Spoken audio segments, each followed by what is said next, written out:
I woke up to the sound of dripping water, cold, damp. The smell of mildew and something rotting filled my nose. My head throbbed, my mouth dry like I'd swallowed sand. When I tried to move, my shoulder wrenched backward. Something was holding me down. Panic hit instantly. I jerked my arm forward. Metal clanked. A chain. My wrist was locked in a rusted cuff, bolted to a radiator. This wasn't a dream. The last thing I remembered, I was at the hotel bar. It was spring break. The place was packed, music blasting, drinks flowing. I wasn't even that drunk. Just a couple of shots with my friends. Then, nothing. A black hole where my memory should have been. I swallowed hard, forcing myself to focus. The basement was pitch dark, except for a thin sliver of light from a vent near the ceiling. Dust floated in the air, disturbed by my breathing. The walls were concrete, stained with streaks of something dark. And then I heard it. A muffled sob. I froze. The sound was faint, coming from somewhere behind me. I twisted, trying to see. My wrist burned against the metal, but I didn't care. My eyes adjusted. Shadows moved. I wasn't alone. There were others. Someone else was here. Trapped. Hello? My voice cracked. Who's there? Another sob. Then, shuffling. I heard chains rattle. Please, a girl's voice whispered. Please help us. A sudden wave of terror shot through me, the way she said it. Not help me. Help us. How many people were down here? I yanked at the chain again, my breathing fast and uneven. What is this? Who did this? A sharp, shuddering breath. I don't know, the girl whispered. They drugged me. I woke up here a few hours ago. A few hours? I swallowed the bile rising in my throat. How long had I been down here? Then, I heard it. Footsteps. Slow. Deliberate. Moving above us. Someone was coming. I stopped breathing. The girl did too. The steps creaked across the ceiling, passing over us. Then, a pause. Silence. And then, in the farthest corner of the basement, a lock turned. The door creaked open. Light spilled in. A silhouette stood at the top of the stairs, watching us. The silhouette stood at the top of the stairs, backlit by a dim, flickering light. I couldn't make out their face, just a tall, broad shape that filled the doorway, silent, watching. The girl beside me whimpered, yanking at her chains, but she barely made a sound. We both knew better than to scream. The figure took a step forward, then another. The old wood groaned under their weight, a metallic clink. Something heavy dangled from their hand. Keys? Tools? I couldn't tell. My heart hammered in my chest. I tried to sit still, not breathe too hard, but my pulse was so loud I swore they could hear it. The steps stopped halfway down. For a long, agonizing second, nothing happened. Then, a click. A small red dot appeared on my chest. A laser sight. I gasped, yanking back, pressing against the cold radiator. The girl let out a choked sob. The figure sighed. Jesus, a voice muttered. A man. Deep. Calm. Like he'd done this 1,000 times. Still got fight left, huh? My mouth was dry. My tongue stuck to the roof of it. Who are you? Another step down. A gloved hand gripped the railing. Don't worry about that. He moved closer. The dim light finally caught his face, but there was nothing to see. A black ski mask, smooth and featureless. Just 2 empty holes where his eyes should be. My stomach turned. He stopped at the bottom of the stairs and squatted down, resting his arms on his knees like we were old friends. Here's what's gonna happen, he said, voice casual. You're gonna behave, gonna stay quiet, gonna listen. And in return, he tilted his head like he was thinking. I won't take another one of your fingers. My breath hitched. Another? I glanced at my hands in the dim light. All my fingers were still there. I turned toward the girl. Her hands weren't. The chain around her wrist was slick with blood. 2 of her fingers were missing. I nearly threw up. My head spun. She sat there, curled in on herself, her other hand cradling the wound like she was trying to pretend it wasn't real. Oh, the masked man said, noticing my stare. Yeah, she was mouthy. The girl let out a shuddering breath, but didn't look up. Didn't move. My body locked up. I was gonna die down here. He reached into his pocket, pulled out a switchblade, and flicked it open. The blade caught the dim light, gleaming. So, he leaned forward. Which one of you is next? I forced myself to breathe. Think. I couldn't let panic win. The man in the ski mask flicked the knife idly, watching us like we were a problem he'd already solved. He wasn't in a rush. That meant he didn't see us as a threat. Maybe I could use that. The girl beside me was trembling, her wounded hand clutched to her chest. I didn't know how much blood she'd lost, but it was too much. She wasn't getting out of here without help. I needed to stall. Give us an opening. I can't move my arm, I blurted out, twisting my wrist against the cuffs. I think it's broken. He tilted his head, considering me. That so? I nodded frantically, rolling my shoulder like I was trying to loosen it. I fell. When you brought me down here, it hurts like hell. He sighed, standing up straight. Well, that's annoying. I tensed. He was taking the bait. Slowly, he stepped forward, closer than before. The knife dangled at his side. I kept my eyes low, playing weak, timing his steps. The moment he was within reach, I lunged. I twisted my body as hard as I could, yanking my legs up and kicking out at his knee. He wasn't expecting it. His leg buckled, his body tilting forward. The knife slipped from his hand. I didn't think, I moved. My fingers shot out, scrambling against the cold floor until I felt the handle. I grabbed it. A hand closed around my throat. Pain exploded in my skull as he slammed me backward into the radiator. The metal burned against my skin. His grip tightened. The girl screamed. The air in my lungs vanished. The world was getting smaller, but I still had the knife. With the last bit of strength I had, I stabbed blindly.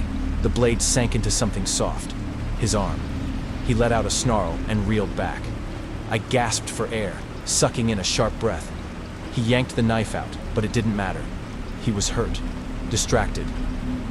"Run!" I rasped, twisting my arm against the cuff. The skin around my wrist tore, but the pain didn't matter. I kept pulling. The girl hesitated, but then scrambled toward the stairs. She was fast, faster than him.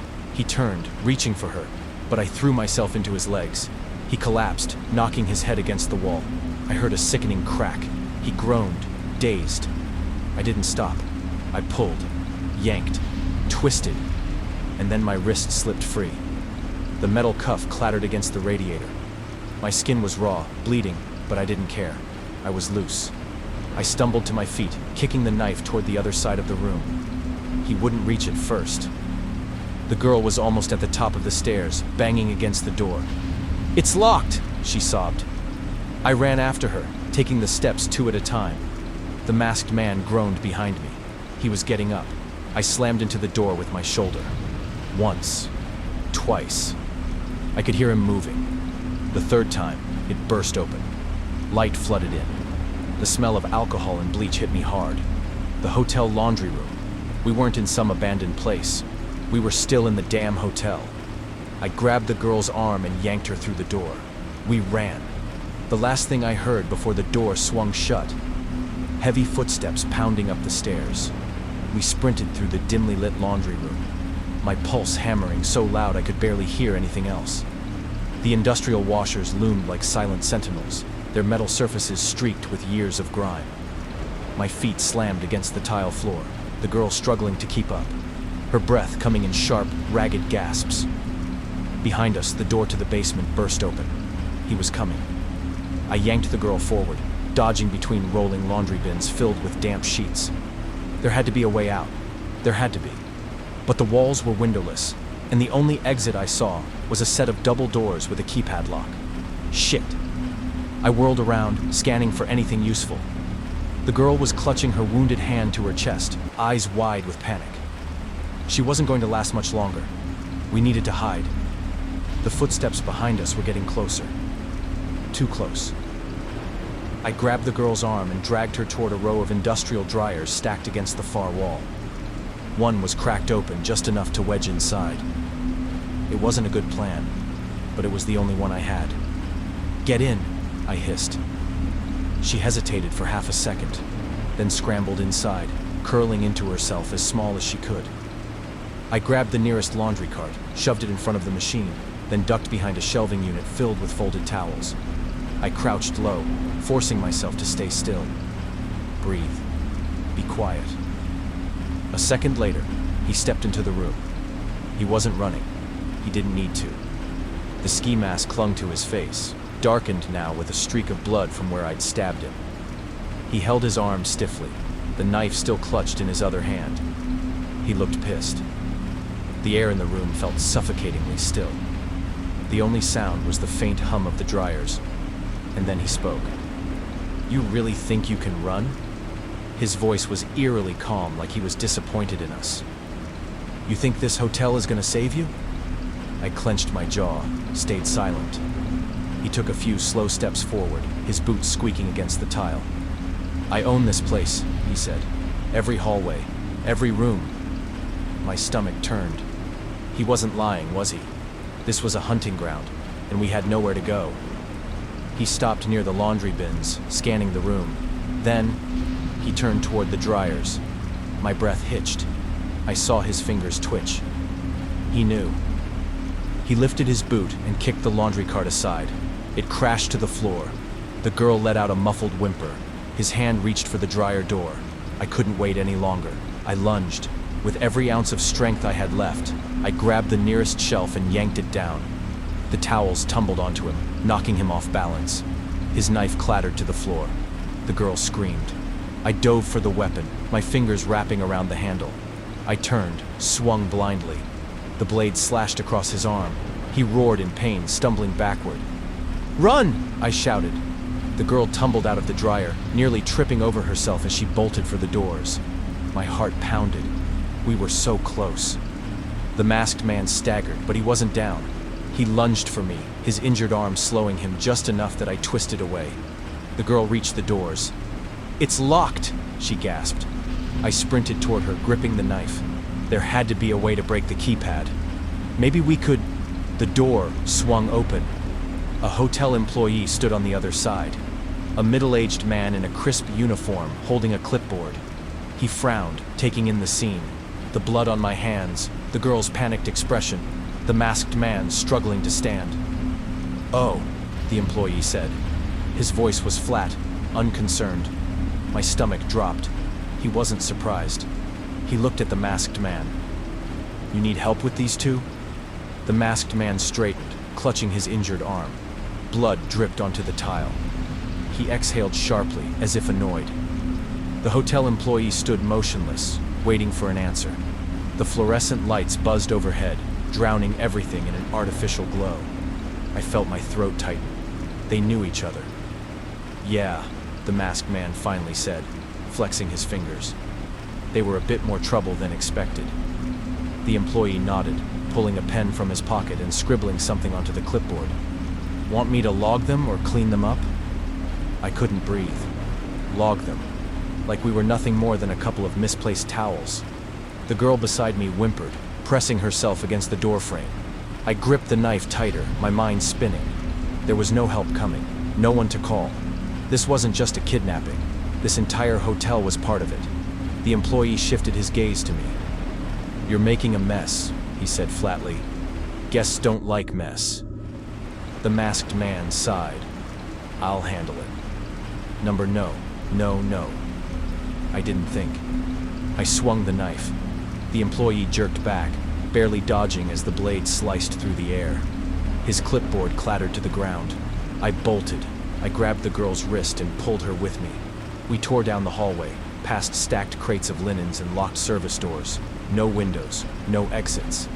Behind us, the masked man cursed. "Go left!" I gasped, yanking the girl into a dimly lit service corridor. The fluorescent bulbs flickered, casting jittery shadows along the walls. A dead end. My stomach dropped. A locked security door blocked the way. No keypad this time, just a solid metal door with no handle. Trapped. Footsteps thundered behind us. Too fast. I turned, raising the knife, but the girl screamed and pointed at the ceiling. An air vent. I didn't hesitate. I grabbed a nearby laundry cart, rolling it beneath the vent. "Climb," I ordered. She didn't argue. She scrambled onto the cart, reaching for the grate. A shadow filled the hallway. The masked man charged. I stepped forward and slashed. He twisted at the last second, and my knife caught fabric instead of flesh. Too slow. He grabbed my wrist and wrenched. The knife clattered to the floor. My bones screamed. The girl kicked at the grate, shoving it open with her good hand. "Come on!" she shrieked. I drove my knee up, hard. It connected. The masked man grunted, his grip loosening for half a second, long enough for me to break free and scramble onto the cart. I didn't think. I leapt. My arms caught the vent's edge, my body dangling. The masked man grabbed my ankle. "No!" I kicked wildly, my foot smashing into his shoulder. His grip slipped. I hauled myself up, dragging my body inside. The girl pulled me forward as I twisted, kicking the vent shut just as his hand shot up toward me. Clang. Darkness. Panting, I crawled forward. The metal vibrated beneath me as the girl moved ahead, her breath ragged. Below us, the masked man slammed his fists against the vent. We crawled in silence, navigating the cramped, suffocating tunnel. No way out. No idea where this led. But we weren't dead yet. And if they thought we were going to just disappear like the others, they were dead wrong. We should have known something was off the moment we stepped onto that dock. The island was too quiet, the kind of silence that makes your skin crawl. No birds, no rustling leaves, just the wind and the waves lapping at the shore. A paradise with no sound. Victor, our guide, barely looked at us as he secured the boat. "You've got 4 hours," he grunted. "Explore, drink, whatever. Just don't go past the tree line." I glanced at him. "Why?" He grinned, but there was no humor in it. "Because I said so." The others laughed, brushing it off as some standard tour guide scare tactic. I tried to shake the unease creeping up my spine. The whole trip had been a blur of parties, beaches, and bad decisions. This was just another adventure. A secluded island only accessible by boat. Our own little paradise. 4 hours, Victor repeated, stepping back onto the boat. "I'll be back before dark." Then, without waiting for a response, he shoved off.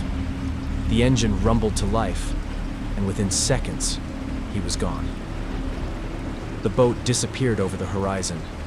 We stood there, bags in hand, watching the empty ocean. "That was weird," Lisa muttered. "Dude's probably just tired of drunk tourists," Nick shrugged, already unpacking the cooler. "We're on an island, guys. Let's not waste time." Everyone quickly forgot about Victor's strange demeanor. Towels were spread, beer cans cracked open. I tried to relax, but something gnawed at me. Something about how fast he left. I pulled out my phone. No bars. We were completely alone. By the time the sun started dipping lower, our energy had shifted. Lisa checked her watch. It's been over 4 hours. No one wanted to say what we were all thinking. Victor wasn't coming back. Nick tried his phone, shaking it like that would somehow force a signal through. We'll give him another hour. Maybe he got delayed. But that hour came and went. And then another. The sun kissed the horizon. The breeze had changed, colder, heavier. Still no boat. "We need to start a fire," Jason said. His voice was tense now. "Make a signal in case there's a passing boat." Lisa shook her head. "A fire? Are you insane? What if it attracts the wrong people?" I didn't like the way she said it. The wrong people. "What people?" I asked. She hesitated, staring past me into the tree line. The jungle was too quiet. "We should stay together," she whispered. Nick scoffed. "Are you hearing yourself?" He turned to Jason. "Come on, let's get wood. The sooner we make this fire, the sooner we get the hell out of here." I didn't want them to leave, but I didn't stop them. Lisa and I sat near the pile of backpacks, waiting for something to happen. And then, as the last sliver of sun disappeared, a scream echoed from the trees. "Jason!" We jumped to our feet, but Nick came stumbling out first. His shirt was torn, his face pale. He ran toward us, gasping for air. What happened? I grabbed his shoulders. His skin was freezing. Nick just shook his head. His breath hitched. Jason's gone. The jungle stretched behind him, dark and endless, and completely silent. Nick was still gasping, his hands trembling as he wiped sweat from his forehead. He was right behind me, he stammered. And then he wasn't. Lisa grabbed his arm. Did you see anyone? Nick just shook his head. Number 1 second he was there. Then, he screamed. And then nothing. The jungle loomed before us, a dark, tangled mess of trees and vines. The fire Jason had started was still smoldering, a faint glow in the dim light. I scanned the tree line, my pulse pounding. No movement. No sound. This isn't happening, Lisa muttered. He's just lost. Maybe he ran the wrong way. Then why didn't he come back? I whispered. Nick clenched his fists. We need to find him. Lisa grabbed his wrist. Are you insane? What if whatever took him is still out there? I turned in a slow circle, the silence pressing down on me. The wind had stopped. The entire island felt frozen, like it was holding its breath. Then, a shadow moved between the trees. I stopped breathing. It was subtle, barely there, but I saw it. A shape, too still, standing between the trunks, watching. Nick turned, following my gaze. His breath hitched. You see that? Lisa grabbed my arm. We need to go, now. No, Nick hissed. Jason might still be alive.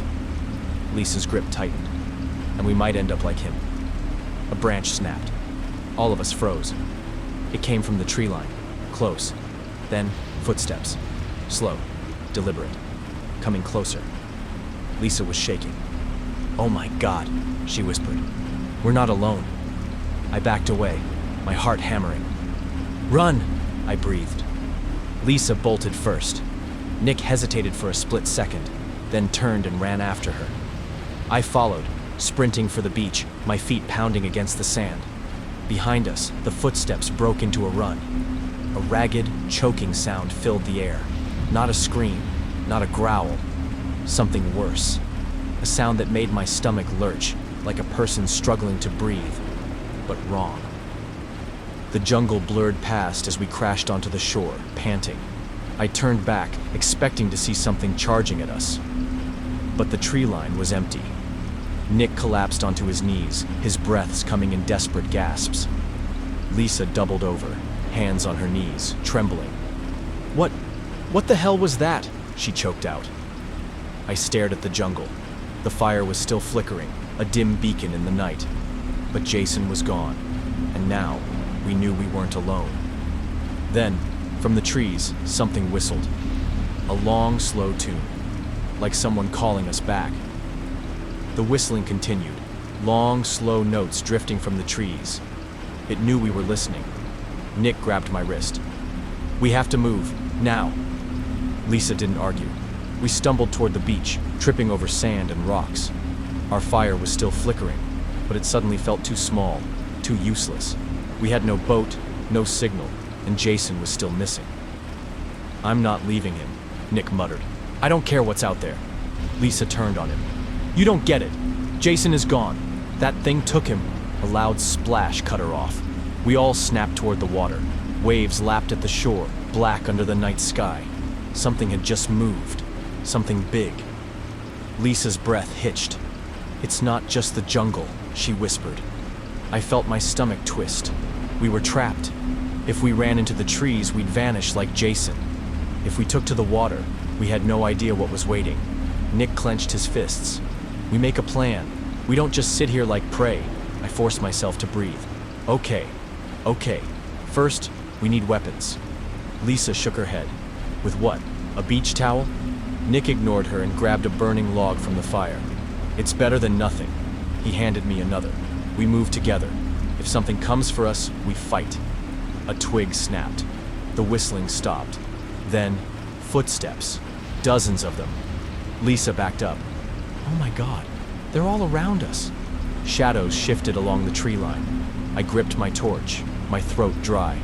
The firelight flickered over movement, figures stepping out of the jungle, bare feet, tattered clothes, silent, watching.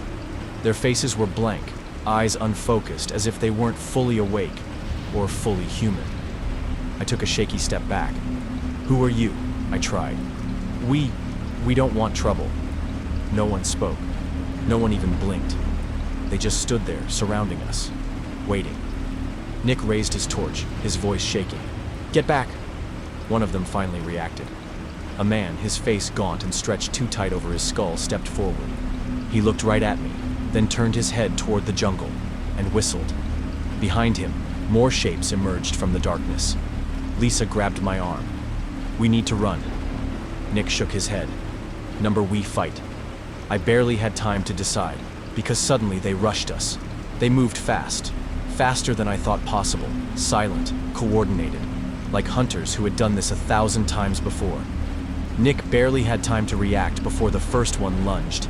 He swung the burning branch, the embers bursting into the night, but it only bought him a second. A second wasn't enough. They tackled him to the ground. He screamed, a wet, choking scream. Lisa grabbed my arm, yanking me backward. "Run!" I hesitated. Nick was still fighting. I could see his hands flailing, hear the crunch of fists against flesh, but the others were on him. Too many. Lisa didn't give me a choice. She pulled me, and suddenly we were sprinting, tripping over the sand, lungs burning. The jungle loomed ahead, but there was nowhere else to go. We dove into the tree line. The branches tore at my arms, my face. My heartbeat was so loud I couldn't hear if they were still behind us, until I did. Footsteps, gaining. Lisa veered left. I followed, barely keeping up. We had no idea where we were going, just deeper into the island, away from the beach, away from Nick, away from whatever the hell those things were. The ground sloped downward, the dirt turning damp beneath our feet. I nearly lost my balance, catching myself against a tree. Ahead, Lisa skidded to a stop. Water, a river, deep and dark, cutting through the island. There was no way around. I turned back. Shadows moved through the trees. Lisa gasped. "We have to..." A figure burst from the brush.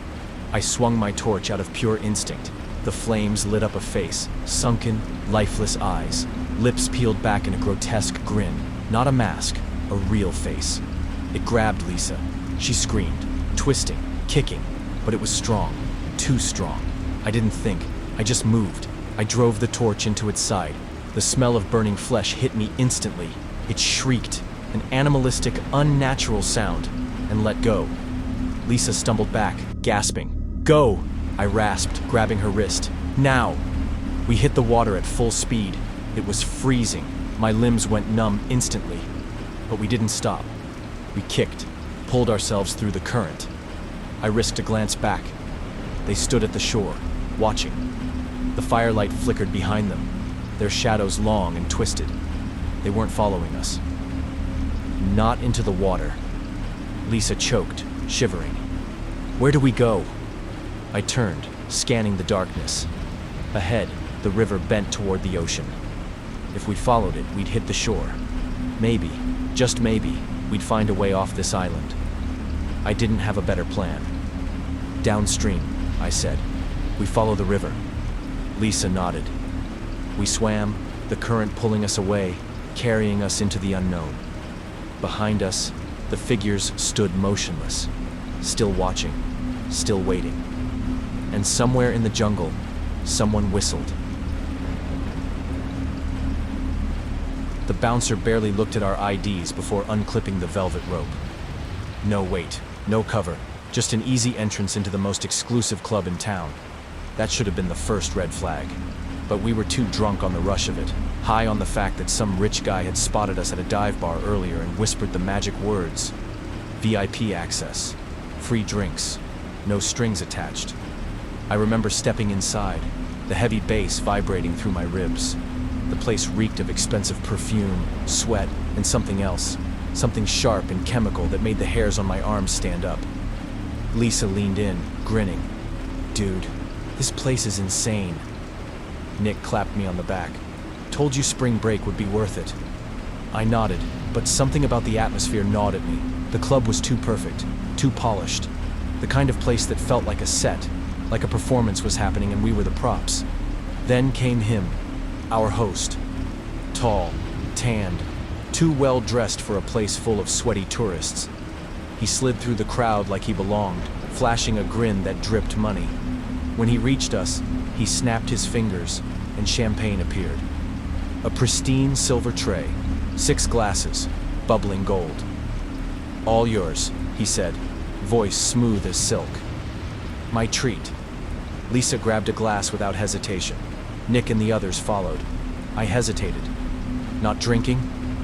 The stranger's eyes locked onto me. Something cold slithered beneath his charm. I forced a smile and took a glass, but I didn't sip. I swirled it, pretending, watching as my friends tossed theirs back in one go. I don't know why I didn't drink. Call it luck. Call it instinct. Call it survival.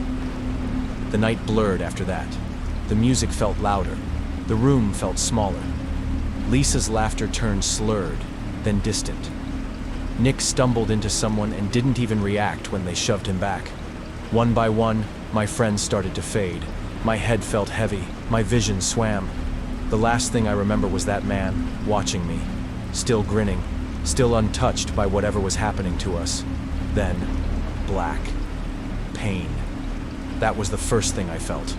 A throbbing, all-consuming pain radiating from the back of my skull. My body was sluggish, limbs refusing to cooperate as I tried to move. Something was wrong, very wrong. The air was thick with the stench of damp concrete and rusted metal. The steady drip of water echoed somewhere in the darkness. My fingers brushed against something cold and rough.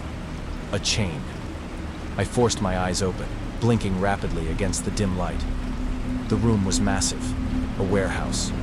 Rusted beams, crates stacked against the walls, the faint hum of industrial lighting overhead. And I wasn't alone. Nick was slumped against a metal pole, wrists zip-tied behind him.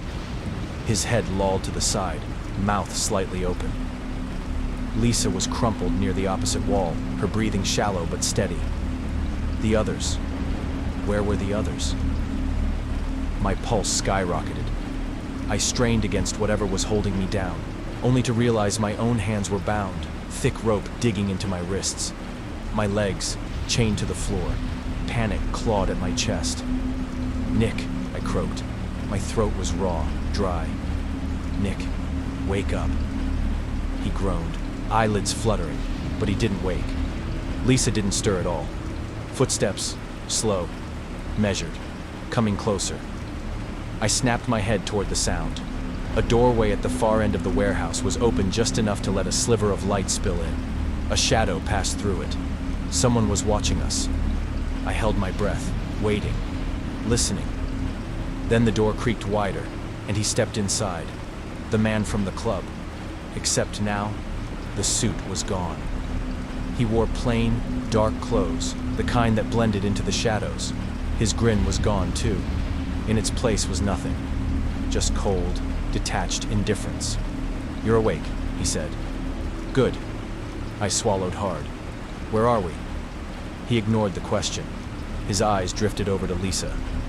"You all drank. Some more than others." His gaze flicked to me, and I saw the faintest hint of amusement. "But not you." I didn't answer. I couldn't.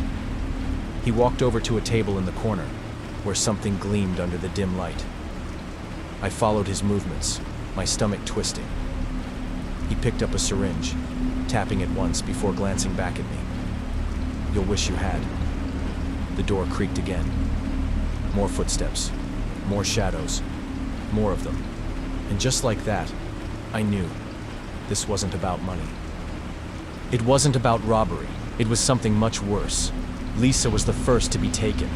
I fought against the ropes, my wrists raw from struggling, as 2 men dragged her toward the far end of the warehouse. Her head bobbed uselessly, her body limp. Nick stirred beside me, groaning, but he was still too out of it to understand what was happening. "Stop!"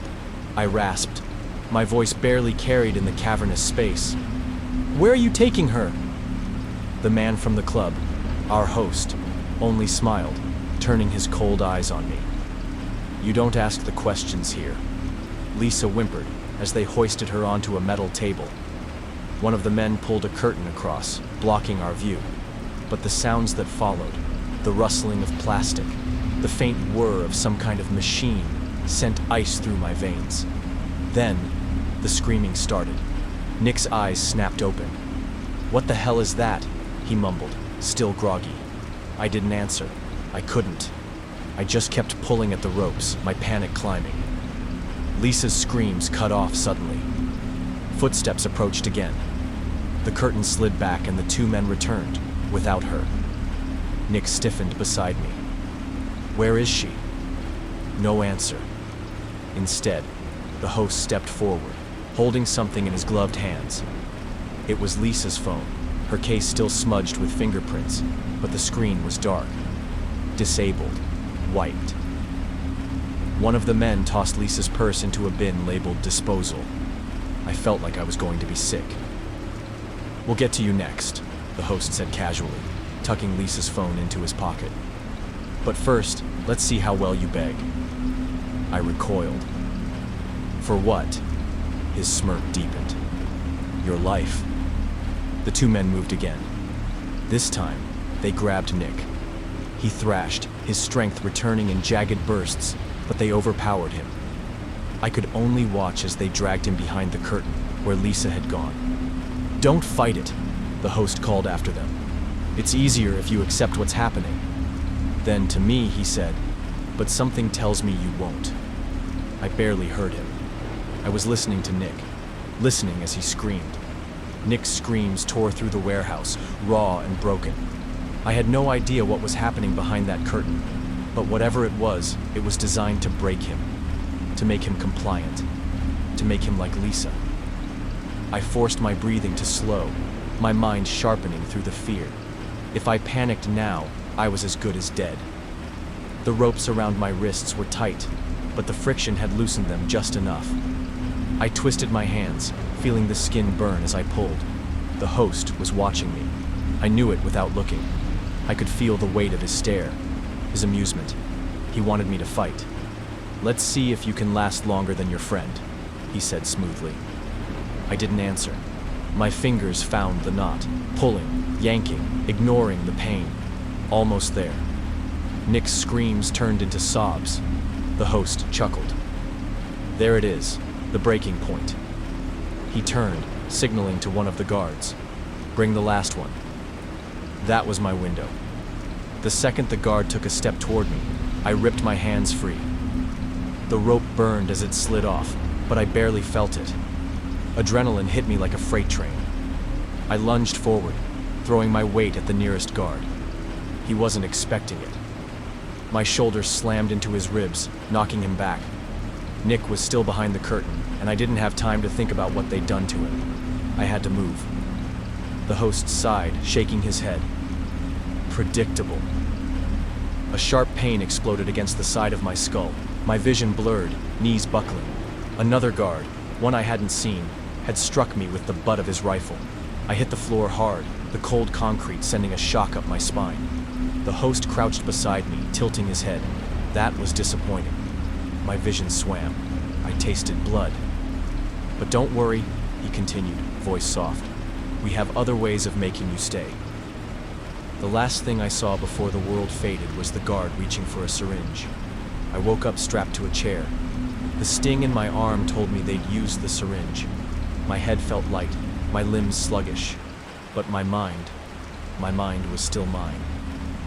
The warehouse was quieter now, no more screaming, just the occasional shuffle of feet, the hum of a distant generator, and the steady drip of water echoing in the dark.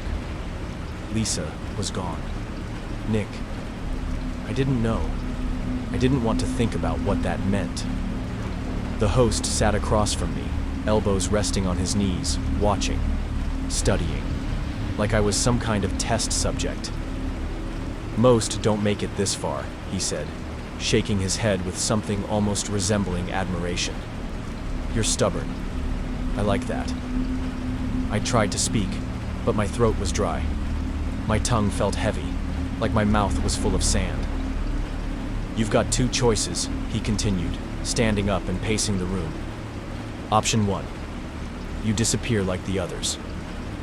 He gestured toward the curtain, now partially drawn back. I caught a glimpse of something. Someone. A slumped figure, unmoving. My stomach twisted. Option 2, he went on. You work for us. I blinked, my heart pounding. Work for you?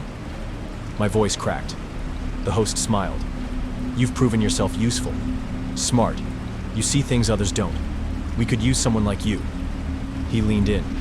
Recruitment is rare, but when we find the right people, well, let's just say they thrive. I swallowed hard. And if I say no? His smile didn't waver.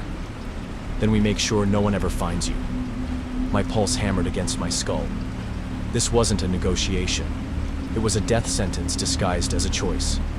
Footsteps approached. A new guard, faceless in the dim light, set something down beside me. A gun. Last test, the host said. If you want in, prove it. He tilted his head toward the curtain. Take care of the loose ends. Nick. I clenched my fists, my nails digging into my palms. My body screamed at me to move, to fight, but I was weak, tied, trapped, helpless. The host straightened, buttoning his jacket. I'll give you a few minutes to decide. He turned, walking toward the door. Make the right choice. The metal door slammed shut. I was alone, with the gun, with the weight of my own survival hanging over me. I had one shot. My fingers closed around the grip, the cold steel grounding me in reality. I didn't hesitate. The moment the host stepped back inside, his smug grin returning, I raised the gun and fired. The shot rang through the warehouse, and for a split second, I thought I'd missed. Then he staggered back, hand clutching his stomach, eyes wide with surprise. Blood seeped through his fingers. He dropped to his knees. The guards hesitated, their composure breaking for the first time. They weren't expecting a fight. I forced my weak, trembling legs to move. Nick was still behind the curtain. If he was alive, I wasn't leaving without him. I tore through the space, my head swimming from whatever they'd drugged me with.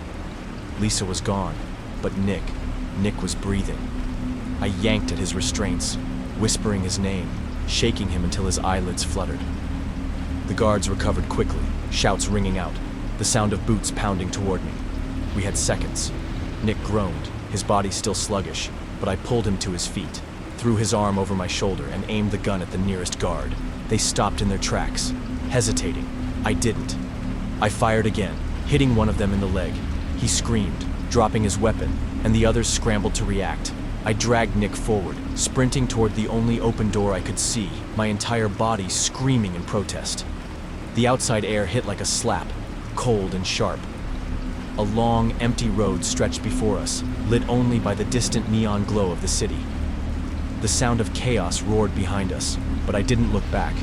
I don't know how long we ran. My legs threatened to give out with every step, but I forced myself forward, hauling Nick with me, fueled by nothing but survival. Eventually, headlights appeared in the distance. A truck. I stumbled into the road, waving my arms, screaming for help. The truck screeched to a stop. The driver, a local, jumping out in alarm. The moment he saw us, our torn clothes, the blood, the terror in my eyes, he didn't ask questions. He just opened the door and told us to get in. We left that place behind. I don't know if they followed. I don't know if they ever found Lisa's body. All I know is that we survived. Spring break at the beach. Sunburnt shoulders, cold beers, the sound of waves crashing against the shore. It was supposed to be a perfect day. Chris was the first one to suggest it. Bet you won't swim out to the sandbar, he said, tipping back his beer, his smirk daring me. I glanced at the sandbar, a narrow strip of golden sand about 100 yards out, barely poking above the waves. It wasn't far. The tide was low, and the water looked calm. Easy, I scoffed, kicking off my flip-flops. Chris laughed. All right then, Michael Phelps, prove it. The others joined in, cheering me on. I'd had a couple of drinks, just enough to make me reckless, just enough to make me stupid. I ran into the surf, wading through the shallows before diving forward. The water was cool against my sunburnt skin. I swam strong, the sandbar getting closer with every stroke. Halfway there, I glanced back. My friends were dots on the beach, their arms raised in encouragement. The shore already looked farther than I'd expected, but I ignored the nagging unease in my gut and kept swimming. When my feet finally hit the sandbar, I stood up, hands on my knees, catching my breath. I turned, grinning, ready to gloat. But something was wrong. The shoreline was way farther than it should have been. The beach seemed to have stretched impossibly away from me, like I'd drifted twice the distance I'd actually swum. My stomach clenched. Then I noticed something worse. The water around me had changed. It was still, eerily still, as if the ocean itself was holding its breath. I took a step forward, feeling my feet sink slightly into the wet sand. That's when I felt it. A tug at my ankle. Not the tide. Something else. I froze. The grip was firm, solid, not the gentle pull of the ocean. I tried to yank my leg free, but the pressure only tightened. My breath hitched in my throat. Back on the beach, my friends were still waving, still laughing. They thought I was joking. I wasn't. Then, the tug turned into a jerk, and I went under. Cold water rushed over my face, filling my mouth as I thrashed. My lungs screamed for air. My arms flailed, but the grip on my ankle didn't loosen. I kicked blindly, twisting my body, but it only pulled me down harder. I forced my eyes open, salt water stinging as I looked below. The water wasn't as clear as it had been before. Too dark, too deep. I couldn't see what was holding me, just the vague, shifting shadows below. I jerked my leg violently, trying to rip free.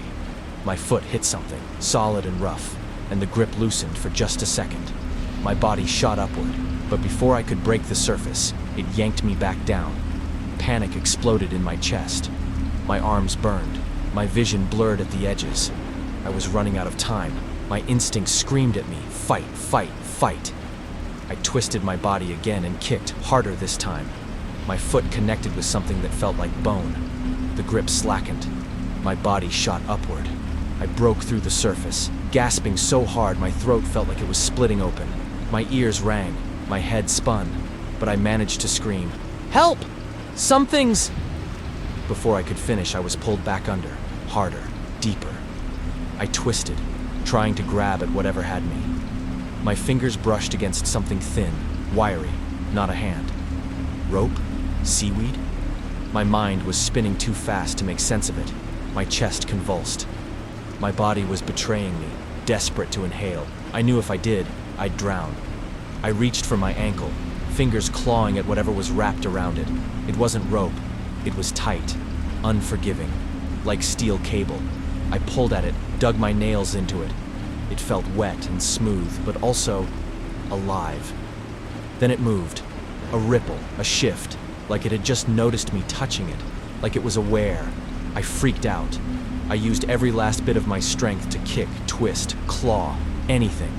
My lungs were burning, my vision tunneling. I was losing. Then, I don't know how, but my ankle suddenly came free. I shot toward the surface, breaking through with a ragged, gasping scream. My arms flailed, my body barely keeping me afloat. The shoreline was farther, much farther. My friends weren't waving anymore. They were running down the sand, pointing, screaming. I turned. The water behind me was rising. Something was coming up. Something was about to break the surface. I gasped for air, coughing up seawater as I forced my body to stay afloat. My limbs ached, every muscle screaming in protest. The tide had carried me far beyond where I had started. My friends were still there on the shore, but their cheers had turned to frantic shouts. And then I saw it. The water just behind me rippled unnaturally, not with waves, but with movement. Something big, something close. I kicked my legs, frantically trying to put distance between me and whatever was beneath the surface. But every stroke felt sluggish, my limbs numb with exhaustion. My ankle throbbed where it had been gripped. By what, I still didn't know. Then, from the corner of my eye, I caught the briefest glimpse of something breaking the surface. A shape, pale, smooth, long. My breath caught in my throat. It wasn't a fin. It wasn't a fish. It wasn't anything I could recognize. It moved fast, dipping back beneath the waves as if it had just come up to make sure I was still there, like it was watching me. I pushed forward, forcing my arms to paddle, but I could barely stay afloat. My body felt heavy. My lungs burned. The shore was impossibly far. Then, the thing grabbed me again. A force yanked me down so hard my neck snapped back. My scream was swallowed by the water. This time, it wasn't just my ankle. It had me by my leg, my waist. I kicked wildly, but it was like kicking against a vice. The pressure increased. My ears popped. I was being pulled deeper. I clawed at the water, trying to grab onto anything, but there was nothing. I thrashed, twisting my body. My hand scraped against something hard, a rock, a piece of coral. No, bone. I latched onto it, using all my strength to push myself up, using it as leverage. The grip on my body tightened. I was going to die. My chest convulsed.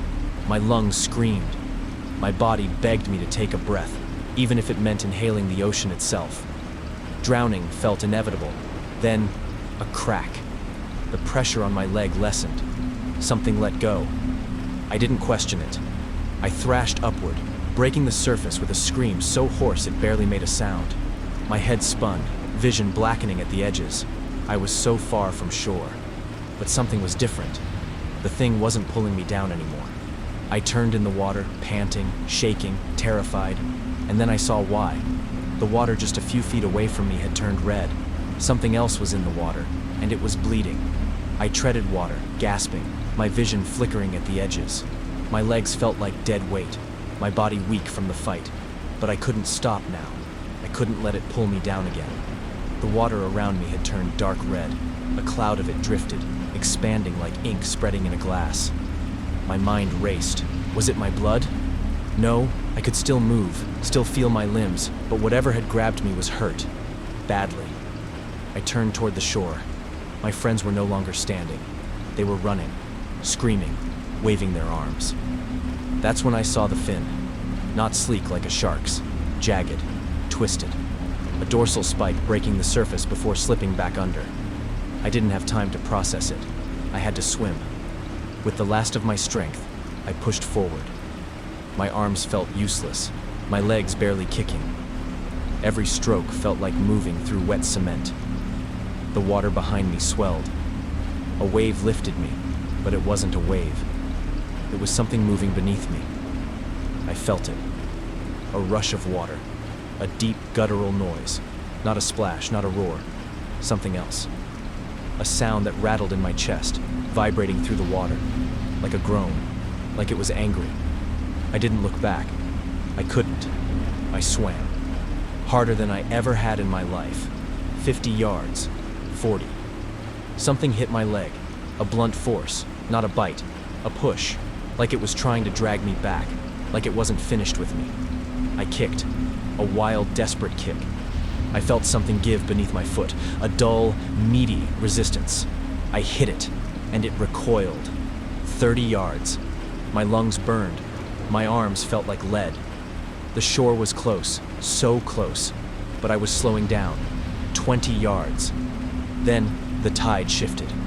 A wave rolled forward, and with the last ounce of strength I had, I rode it. The water threw me forward, launching me into the shallows.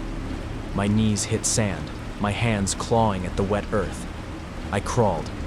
My friends grabbed me, dragging me up, pulling me away from the surf. I collapsed, coughing, retching, my vision spinning. Someone was shouting my name, shaking me. I forced myself to turn back, to look at the water, at the place I had just escaped. The red cloud had spread wider. The waves lapped at the shore, carrying pieces of something dark, something that wasn't mine. But there was nothing else. No fin, no movement. Whatever it was gone. I lay back, staring at the sky, my chest heaving. My friends surrounded me, talking, panicked, but I couldn't focus, because all I could think about was the thing that had grabbed me. It wasn't trying to eat me. It was trying to take me.